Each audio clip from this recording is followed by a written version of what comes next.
Enak banget rasanya. Bulan ini banyak banget kasus pada anak itu batuk, pilek, sesak nafas. Penyebabnya ada peradangan pernafasannya, infeksi pernafasannya. Jadi bunda-bunda semua jadi bingung nih, kok bisa anak sedikit-dikit tertular, sedikit-dikit kena batuk. Anaknya teman yang lain kena batuk, dia juga bisa kena batuk karena tertular. Berarti apa yang terjadi sama anak ini? Kok bisa semudah itu tertular? Coba deh bun, kalian cukupi mineral yang satu ini, zinc lactate dari Tensi Zinc. Kapsul ini, kapsul. Tapi dia udah berapa tahun kita kasih satu aja. Oke, kita buka. Dia belum bisa minum kapsul. Nah,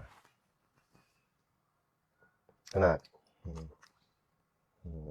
Tuh. Oke. Rasa apa? Vanila.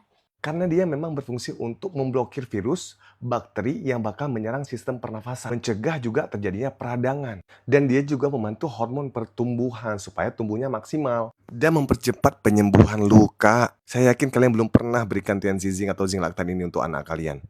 Kapan lagi? Suka banget lihat anak batuk pilek. Kalau saya sih enggak.